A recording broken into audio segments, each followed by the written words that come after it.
Okay, folks. Okay, here we are. Missions Monday. We're on a Thursday. I'm not going to tell you what day in July, but it's Missions Monday. And while people are traveling, this is a lot of summer harvest happening right now.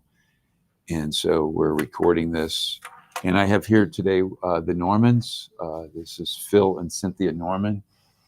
Pastor Phil and Cynthia are uh, the parents of Pastor Bailey and Jessica, and actually Cynthia is Pastor Schaller's sister. So if you didn't know that, now you do know that. So that adds a really interesting dynamic here today. And we want to touch on those subjects actually today.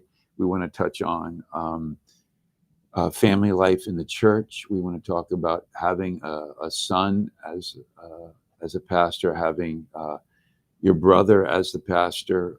We want to talk about family missions, and then also they're actually retired now, and we want to talk about the stage of their life and how they're active in the church. So we have a lot of subjects to talk about today. We want this to be edifying for you.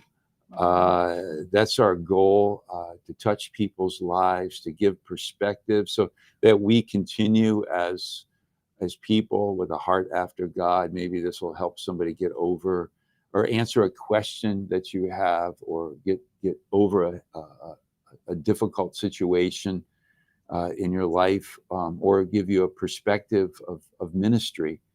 So this has a lot of potential today, and we're just asking God to bless it. So first of all, let's just, I've introduced your names. Tell us about your lives. Yeah, you introduce yourselves to us to make it relevant for today. Okay. Okay. I grew up in suburban New York State, 35 miles or so outside of New York City. Classic suburban middle class life with classic liberal Protestant church upbringing, which fairly early on, I guess, sort of it seemed so hypocritical to me. It wasn't real in people's lives. Um, I never decided I was an atheist, but at least I was admitting to be an agnostic because I just wanted to hedge my bets in case, Yeah. Well, I just didn't see enough evidence, God. I didn't say you weren't there. But anyway, and then in college, studying biology, um, and met this girl, and we A started Schaller. dating, and that the fact that she was a Schaller didn't have any specific impact on my life Right. at the Yeah. time, but the way I usually put it is that so I was falling in love with this woman whose brother was some Jesus freak up in Maine who wanted to be a missionary in Finland. Oh, you which thought of that at that time. which You didn't knew make about it. yeah, it didn't make much of any sense to me, but God had other plans. He knew what he was doing, and through that, um, drew me in, and over the process of several years, uh, turned me from hedge my bets agnostic to born again believer. And so the Jesus freak brother who was going to Finland eventually got there, came back. We were living by then about an hour and a half or so away from Lenox, Massachusetts, where the ministry was based at the time. So we would get together every once in a while with him and his family. And we'd go down and visit the church there a little bit. And The church meeting in Lenox at the time. Yeah, Lenox, Yeah. Massachusetts, yes. And I thought it rather unique at the time, but Pastor Schaller was like, "Oh, Phil, you should come to Bible college. You'd make a great pastor. You really should think about coming to Bible college." And so I thought about it, and again, process. Over the course of a couple of years, finally got God called me to go to Bible college, and it was not an easy decision, but it was the right decision, and got to. Now we had been involved in a little independent, non-denominational church up in this little town in New York that we lived in, and they. It was no, I'm not going to go there. Okay. Sorry, folks, I'm changing my direction. Okay. So we were in this little church up there, and I didn't really know much about the Bible Speaks and the teachings of the ministry and so on. We just decided, having seen Pastor Schaller's life, Yeah. I'll go this far with it. My pastor in New York said to me that, I've got a bachelor's degree. Why don't I go to seminary instead of Bible college? Get a master's of divinity so I could get a good pastorate with a church where I could have a pension. And all I was interested in was going to the place that produced a man like Pastor Schaller. I'd seen enough of his life at that point that I knew that the ministry that produced him was sound, godly, and I wanted to be there. Okay, great. So Yeah. we have, that's missions pastor. That's Pastor Schaller. He's talking about is his brother-in-law. He saw his life, and he saw Christ in his life, and he said, I want to go where that person went. Yeah. I actually had the same experience myself when I saw in China. I saw the missionaries. I said, however they got that, I want to go through the process to get what they got. Yeah. I saw that also. And as I interviewed the world's most interesting woman yesterday, today I'm interviewing the most interesting couple. So listen to yesterday's, if you want to, it was Debbie Pazda, super interesting. And so you're married, you're going to Bible school. If I can maybe skip to an era that I know a little bit. So Cynthia's teaching, you're here in Baltimore, right? You're here in Baltimore. You're teaching in the day school. You have a son and a daughter. Phil has a full-time job. Tell us about your life in the church like that and how it was, you could say, foundational, or what did you do as a family that relates to missions? Let's put it that way, or that you think is good for a family to know that's in the church. Well, let me real quick touch on the church in New York again. Okay. That church did send out missionaries themselves through missions boards. They didn't, they were just one small church, no affiliations or anything. But there were a couple of families from that church who'd gone out on the mission field. We got to know those people. One couple had served in Holland. The other couple had served in the Philippines. And so we were introduced to the reality of missions for regular, like you and me type people. That it's not something just that missionaries do. Interesting. A seed in your mind. Yeah. And so when we came to Lenox, it was 1985. Through a series of clearly God-directed interactions and process that God designed, I did my first summer harvest trip in 1986 to Kenya. Then in 1987, the ministry moved down here to Baltimore, and I did another summer harvest trip to Honduras. That was, so we were in our early 30s. Our children were in their single-digit ages. So did you do that? You went alone without your family stayed here. You went alone. So means to think of that as an example. A family stays home and the husband goes on some harvest trips. Yes. And our children were quite young at the time, and there was support around the family at home while I was away. They were both trips were of about 10 days, 2 weeks duration, somewhere in there. So it was doable that we Yeah. could go experience missions life on the overseas field and come back and get right back into the groove of raising a family and so on. But one of the things we talked about a little bit prior to coming in was the fact that when we're called to God first, the church, the family, um, and so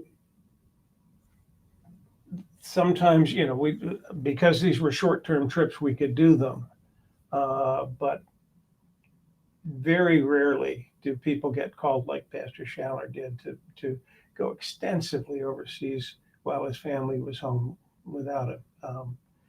That was a very, very unique situation and call that he has in his life. That we shouldn't. That's not what everybody should be thinking.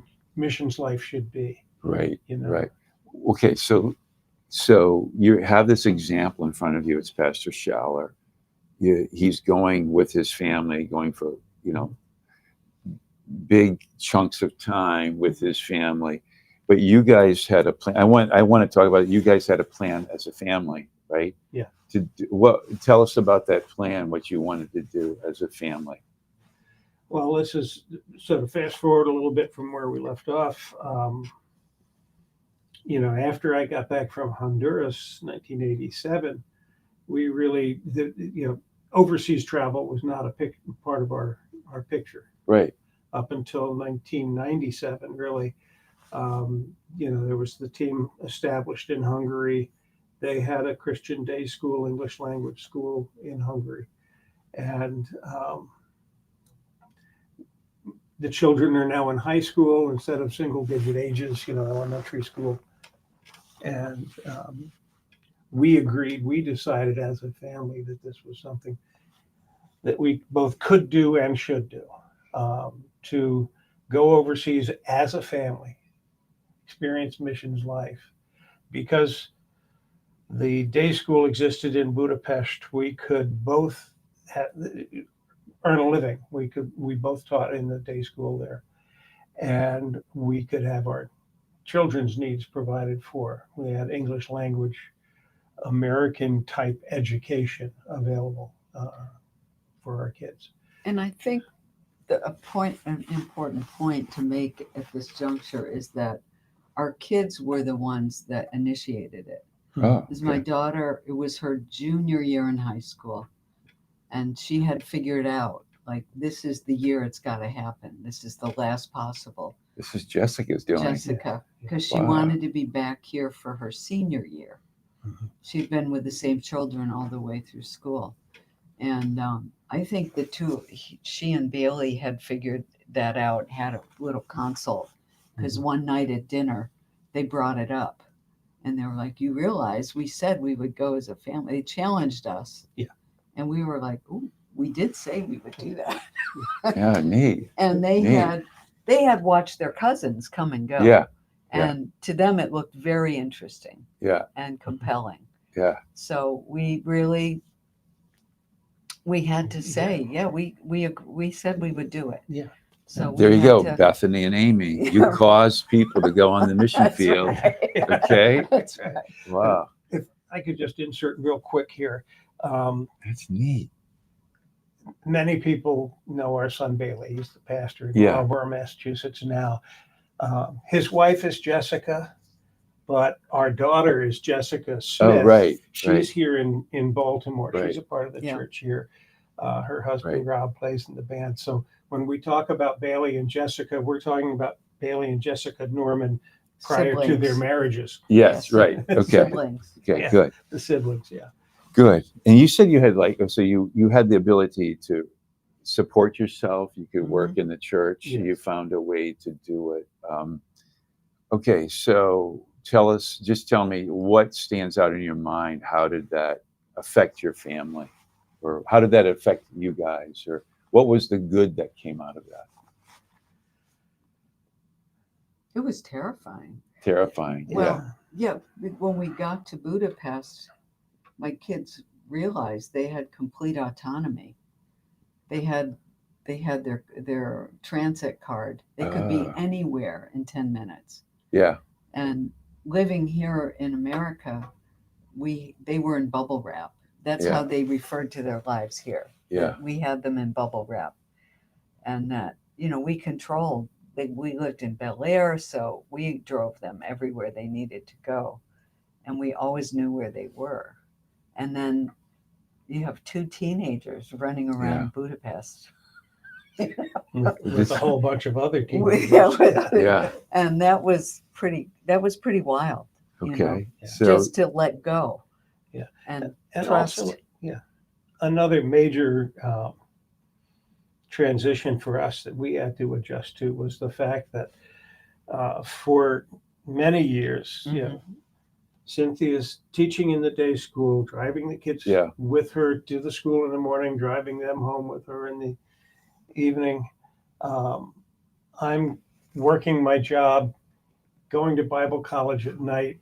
All of a sudden, living in Budapest, we're in a 3-room apartment, and we're both teaching in the day school. So we're with each other like 23 and a half hours a day instead of 3.5 hours a day. And,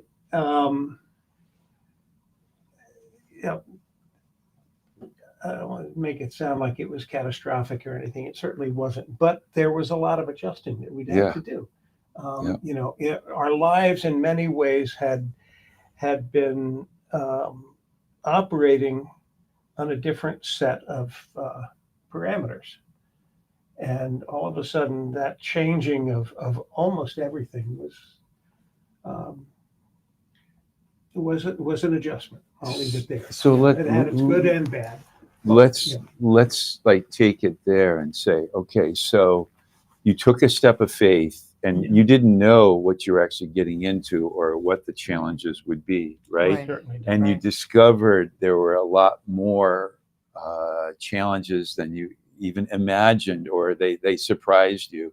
You had to trust God, and it was something you learned about parenting with your children, trusting them and them having the liberty. And then you guys are together much more than in your marriage than you ever had been before, really. So here we are. This is missions.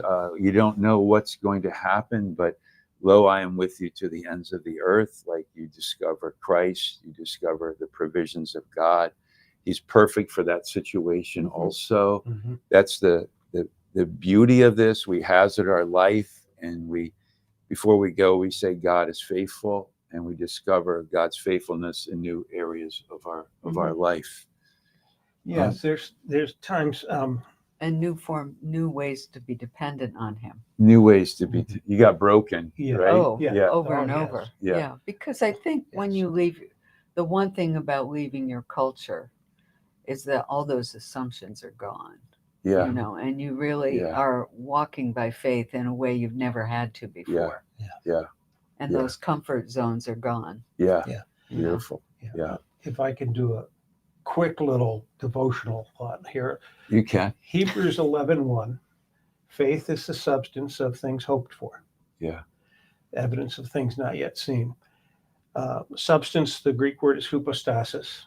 And as the word substance indicates, if you think about it for a minute, what faith is the structure upon which our hopes stand. That's literally what it says. That which is standing underneath our hopes is what we believe. And so going on the mission field, having all these major changes taking place, brings you to the point where you have to stop and think, what do I believe? And if I do believe this, how do I proceed from here? Instead of like allowing the wave of where I am right now and the things that are happening overwhelm me, and washed me away into my own thoughts and patterns. You're forced to stop and think, what do I believe? Is Jesus Christ the Son of God? Did he die on the cross? Was he buried? Was he resurrected? Has he ascended to the right hand of the Father? Has he sent his Holy Spirit? Are these words the inspired uh, verbal plenary word of Yeah, God? If yeah. they are, then A, I don't have to fear. B, he is with me. I have comfort, guidance, direction, so on.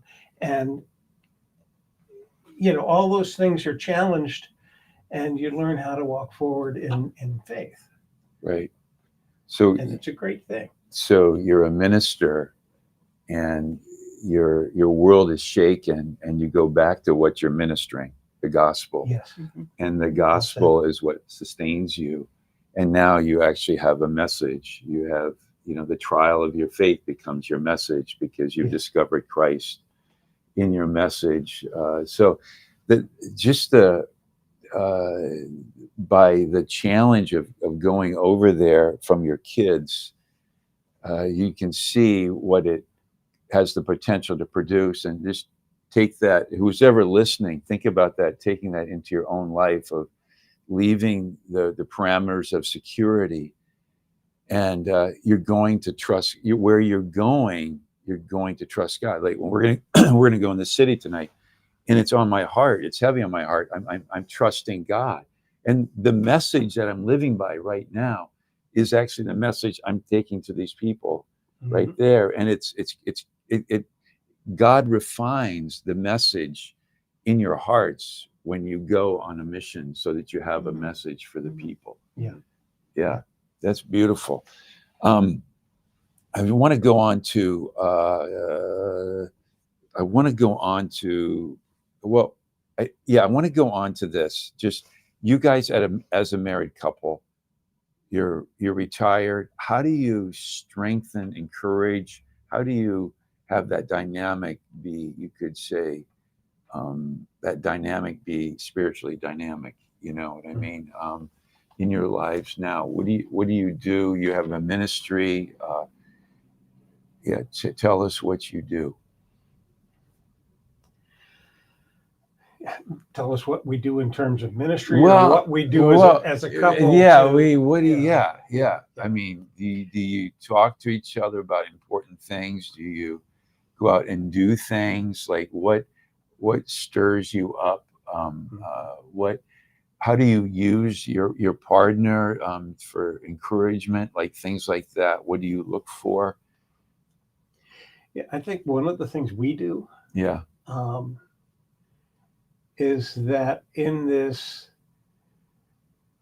noisy, busy, 5-second news moment,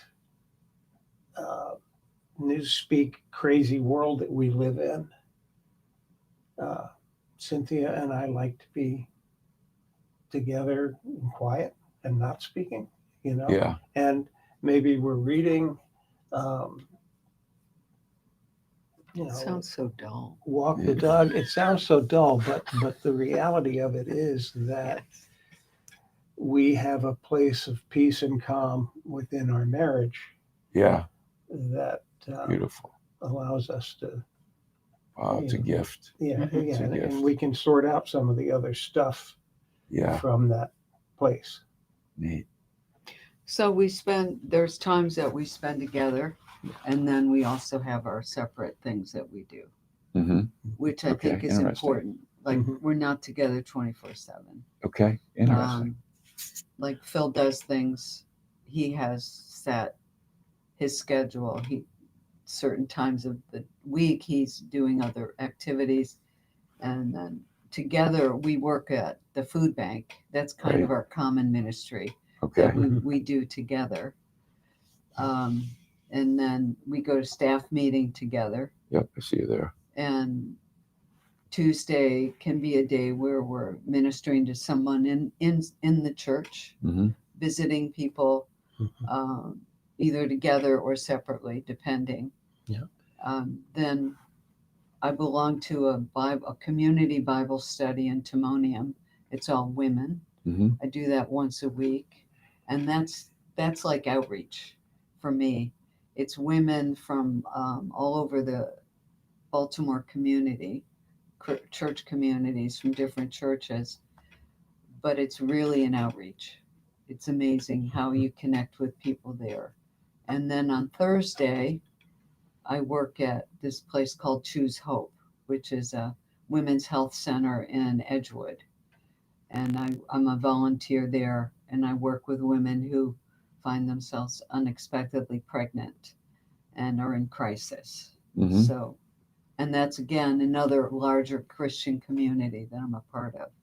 Oh, neat. So, and then you have your things. Yeah, I'm an elder in the church in Federal Hill, Sailors Union Grace Church. Right.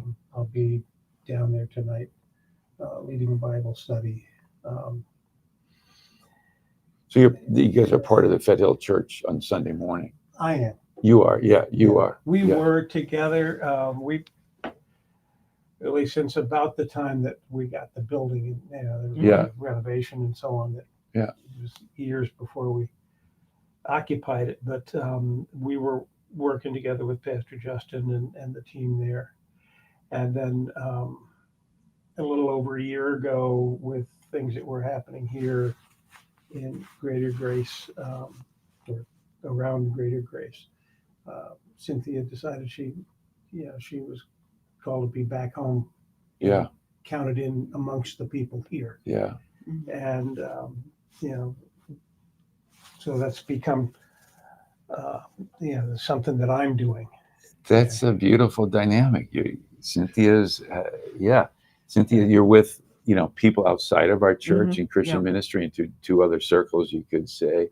Yes. Pastor Phil is an elder in the church in Fed Hill. He goes to church there on Sunday mornings, right? Yeah. So he's intimately involved there. You see, and then I see them, every Tuesday, at the staff meeting. They come to the staff meeting. And then I know they do the food pantry. My Mhm. wife does that Yeah. also. So they have this ministry. I want to get there before but I want to talk about Pastor Schaller and you and your he's your brother, he's your brother-in-law, and talk about that. The lines. Like? How do you want to help him? And how do you draw the lines? Like, what do you want to tell us? What do you want to tell us? You know what I mean? No, it's good to hear. It's good to hear sometimes. Like, sometimes we don't know, like you could say, we don't know the soft side. You know what I mean? Mhm. And like, you can tell us something, we should know. You know what I mean? That I wish they knew this about my brother, or maybe something you want to protect, but you can't protect him, and you feel like sorry for him.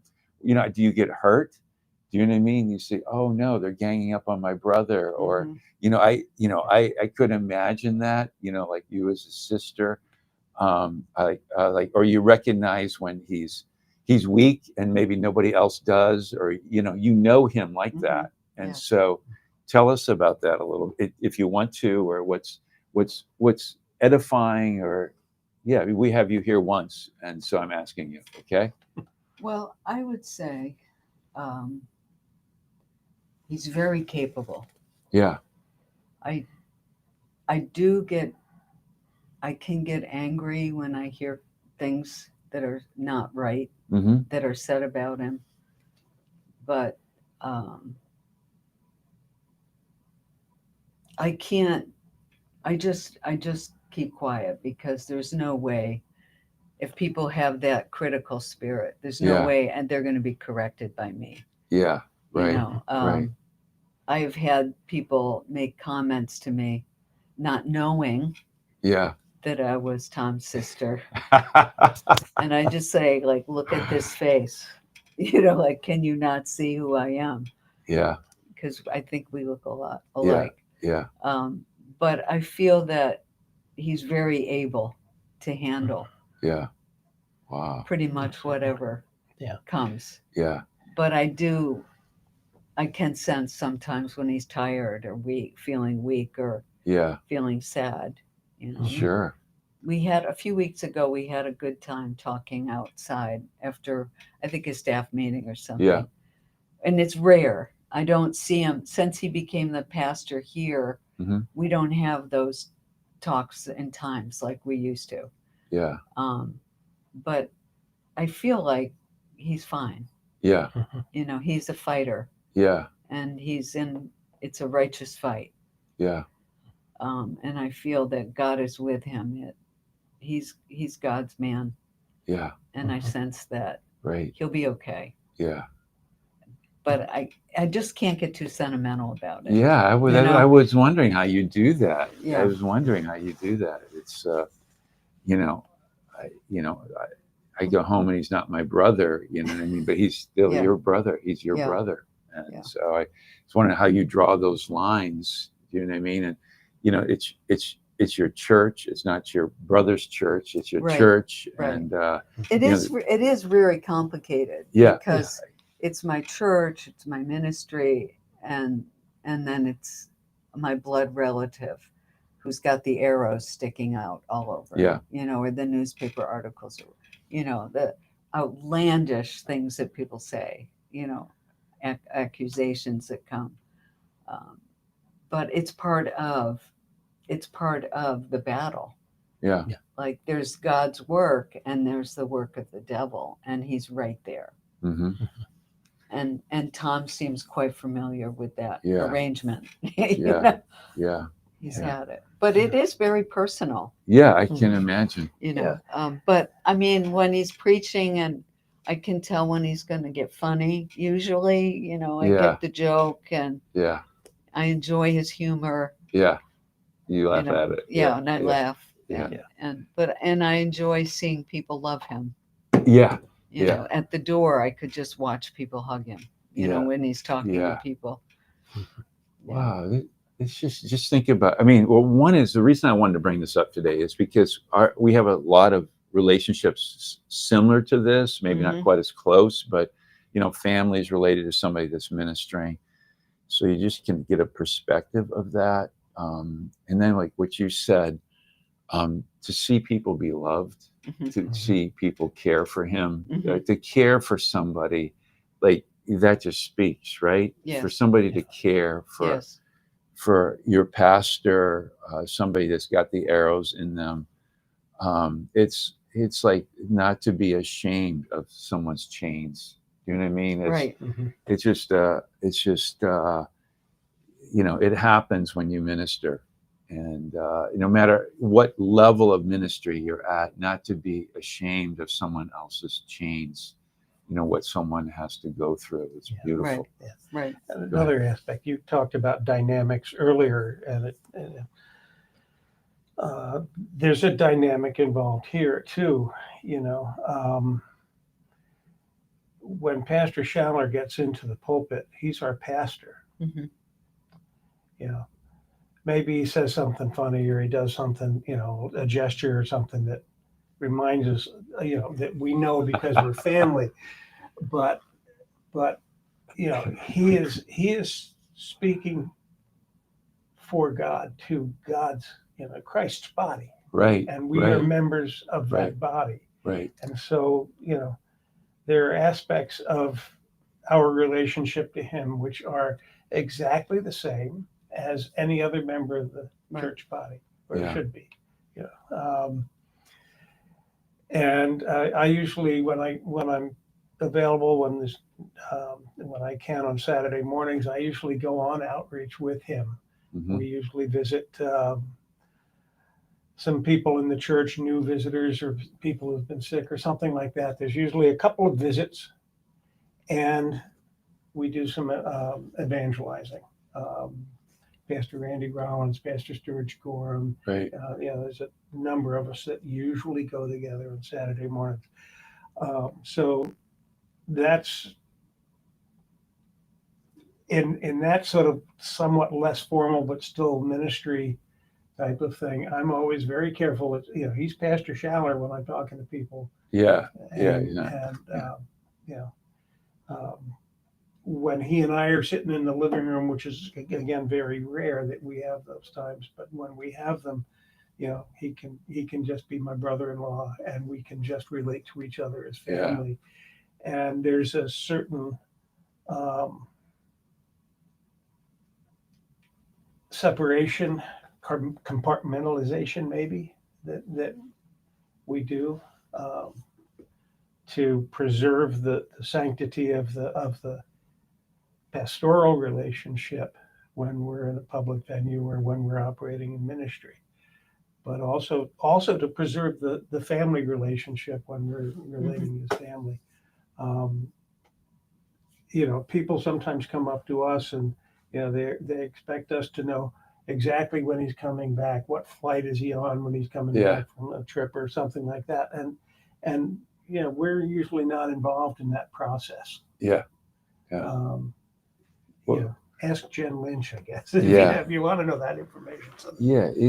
I'm learning, like, as you're saying this is in all of our relationships, just how we have a spiritual relationship with somebody, and then you could say a very friendly relationship. There's different levels, and we have this honor and respect for a person, and we kind of go up and down, and that should exist in all of our relationships with people, right? That's a really good point. I agree with you. Yes. And I think you just always want to guard yourself against familiarity. Or because I'm a relative, I could go to the front of the line. Right. But that's not how it works. Actually the relatives should be in the back of the line. Preferring one another. And our son also, when we go to Marlboro. Right, you can talk about that. He's the pastor there. He's been there, I think it's 9 years. So it's very established that he's the pastor at his church. There's a transition time that took place. He went to fill a need. He's the new pastor at Pastor Morrison's church. Right. And that goes back to several iterations. Like he grew up with Bobby Soprano and Johnny Viator, and their dads had served as pastors there. And it was Pastor Stephen's first Bible study out of Maine that turned into the church. Right. So it goes. There's several iterations. Charlotte Dunning School and all of that. Yeah. And so now it's it's the ministry up there, and it was very sad for me when they left because they took their children with them. And we were very bonded to the children and them, but it was the right move. We knew it was the right move, but it was very painful. Like for a year, I couldn't drive by their house that they lived in because it just killed me. And but once we got up there and visited them and saw them in that place, it was like such a validation.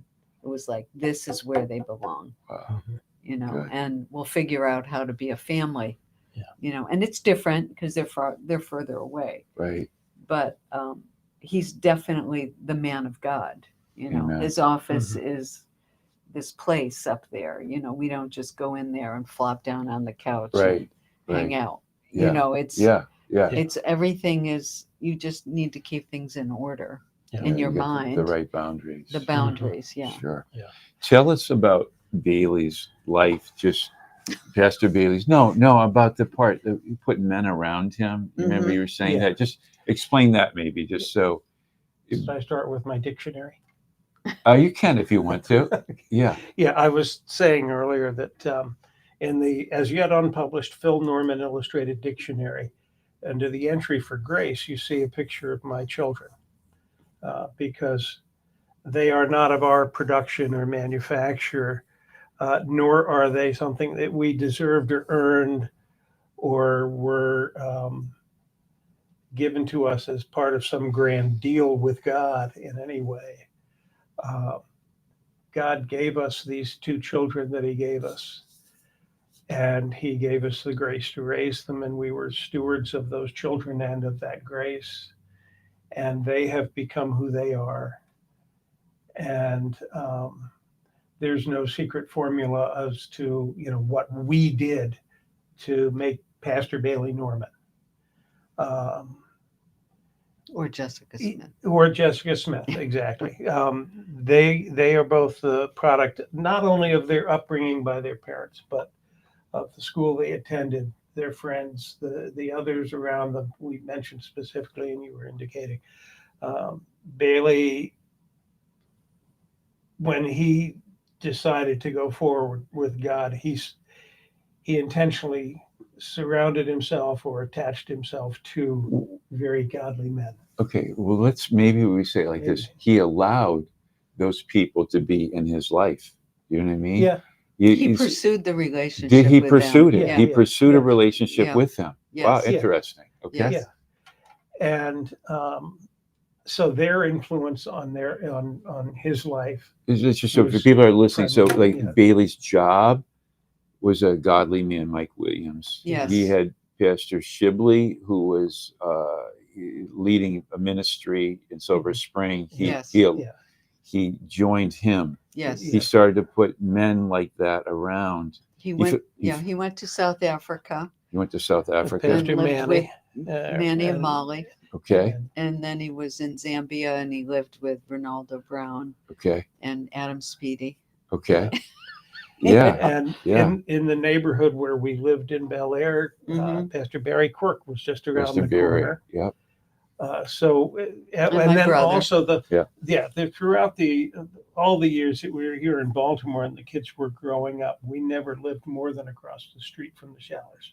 We were next door to each other a good many years, and then across the street from each other, different houses, different parts of the Baltimore area. But when we first came to Baltimore in 1987, when the ministry was moving here, Pastor Schaller said, let's pray that we can find a duplex, 2-family home, and we can rent both sides of it and the kids can grow up together. We never found the duplex, but the families grew up together. So that was an important part of how they came to be who they are. Yeah. But also, I want to say that even Christian kids have a free volition. Oh, yeah. Yeah.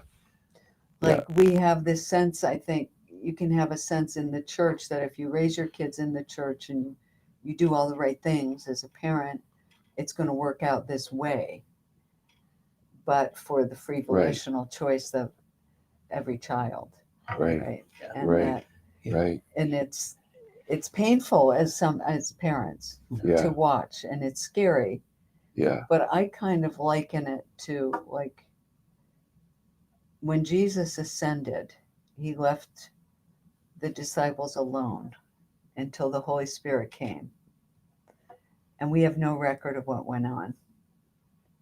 And I liken that to adolescence when parents have to finally let their hands off.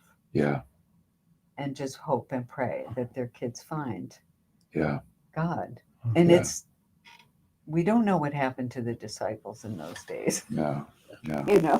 And it's not written. 10 days of, Sheer terror. There's the old saying, and we've repeated it numerous times. God doesn't have grandchildren. He has children. Yes. And every person must become a child of God themselves.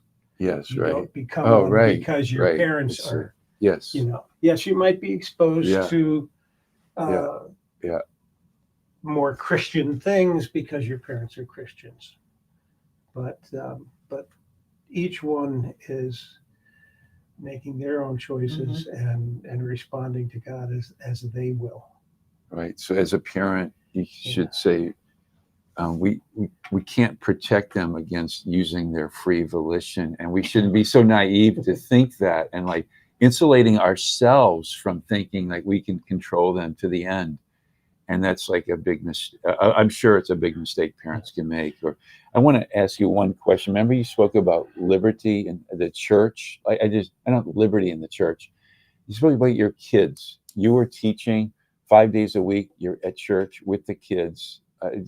Speak about that and just like your kids in the church. If either one of you can, go ahead.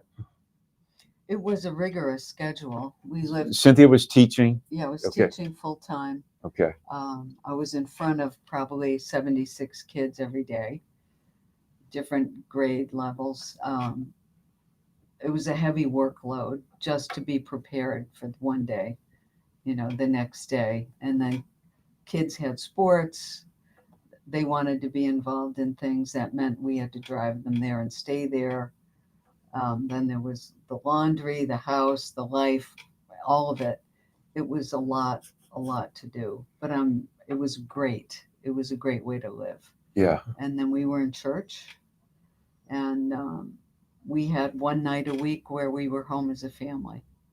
Right. And you had to navigate that with the youth Yes. the schedule, and like you Right. say, well, Yeah. you want Yeah, for Cynthia especially, yes, Saturday was the only day of the week Mhm. that she and the kids were not driving down to this campus with either school or church. Yeah, twice a day on Sunday for church, and then 5 days a week of school and Wednesday night services. So Saturday was because of the schedule, a time when a lot of things had to get done. Yeah. B, the kids were involved in sports too, so that was another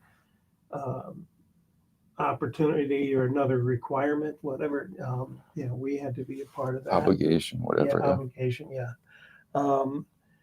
So we weren't much involved in a lot of the standard Saturday morning outreach Mhm. things that took place until the kids were much older.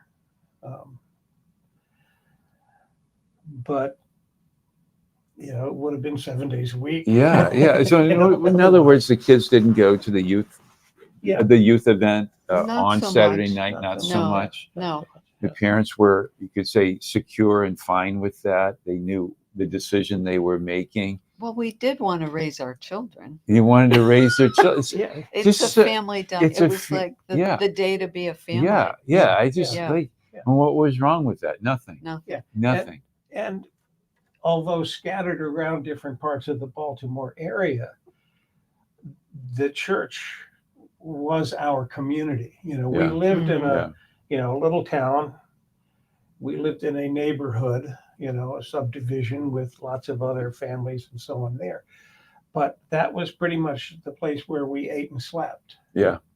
The sports activities, the parties that the kids went to, birthdays or whatever, all that sort of thing, all those still remained within the context family. of Yeah. church Yeah. relationships. Yeah. So, we weren't involved in some of the formal activities, but we were very much connected into the total community of the church. We kind of went through my list in a reverse way. I think here at the end, we have a few minutes here. We can go on this. Just missions at home here. Mhm. This is what we'll end it with this, I think. And missions at home, you said you don't have to get on a plane. Tell us about that. Tell us like your perspective. I mean, I totally agree. I know what you're saying. Go ahead and talk about it. Well, one thing that we said talking earlier was missions. Having a mission is an outlet by which you minister Christ.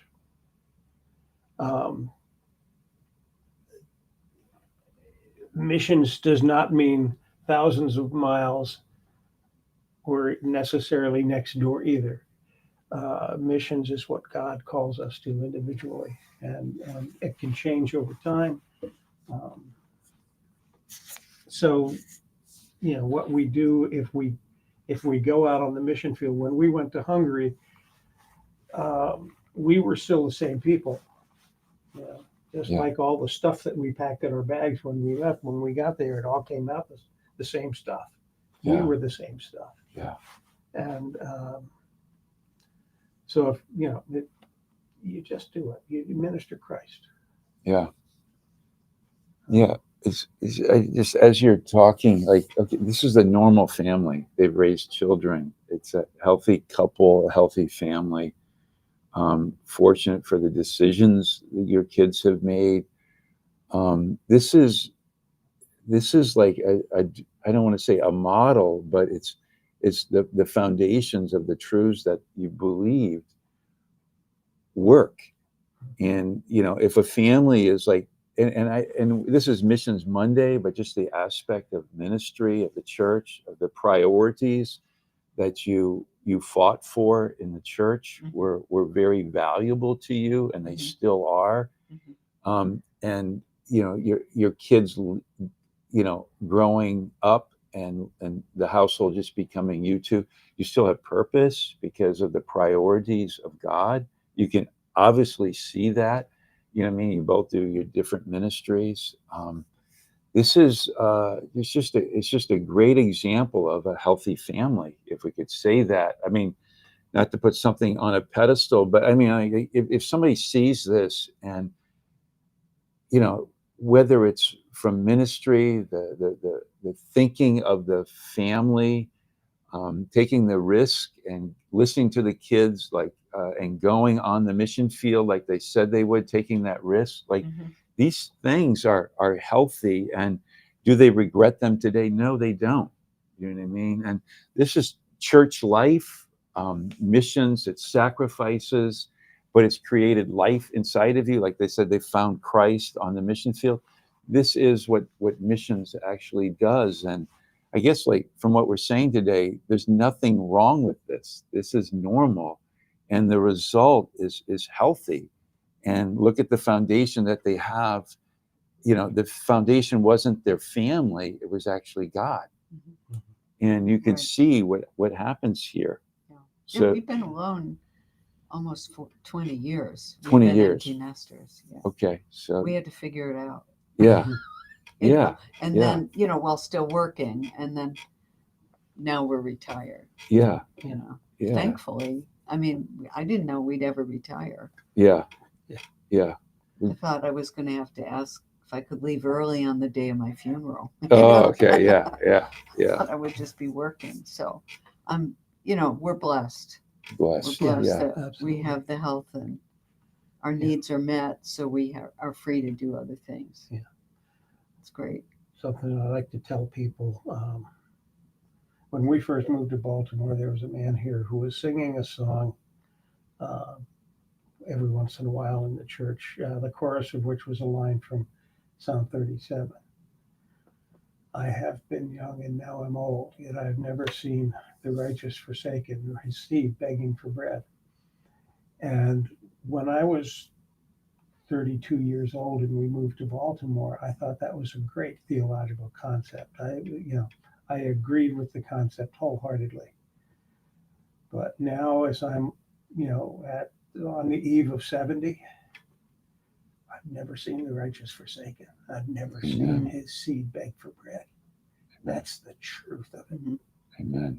And if that's the truth of it, then you can find ways to minister to your next door neighbor, to a school near you, in the city nearby, whatever. You can find ways to minister Christ. And if God calls you to, you can go to any nation. We've seen people, penetrate into countries whose names we're not supposed to mention on air. We've seen people go to places that everybody says are closed to Christianity, but they're not. Yeah.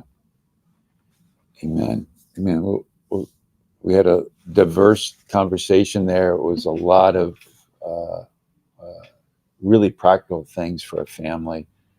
Maybe it was like, I was thinking as you were speaking, as you end it like this, is like, if you have a little bit of a life to give to somebody else, give it. Give the gospel to somebody. Love somebody else, your neighbor. Just try it. Take a little step of faith in the direction of loving somebody else, and you see what that produces in your life. And like what Pastor Phil was saying at the end, you see the blessing. You just see, like, God being faithful, and the righteous are not forsaken. So great meditations from today that I think a lot of people can actually use. Thank you for being transparent about your brother. That was great. and your family life also. So thank you very much. Thank Okay. you. Yep. You're welcome. Yeah, thank my kids when you see them. I will. I will. Well, Jessica was okay. You can maybe he'll edit. Maybe I won't. And he might be out, and they'll stop it. So He'll know when to. he'll know when to end it. You know, stand up. But yeah, Jessica. I remember. Did he peek out or not? No, I just Okay, waved you at the just- camera, just thinking we're still there. Yeah, Jessica. I just remember her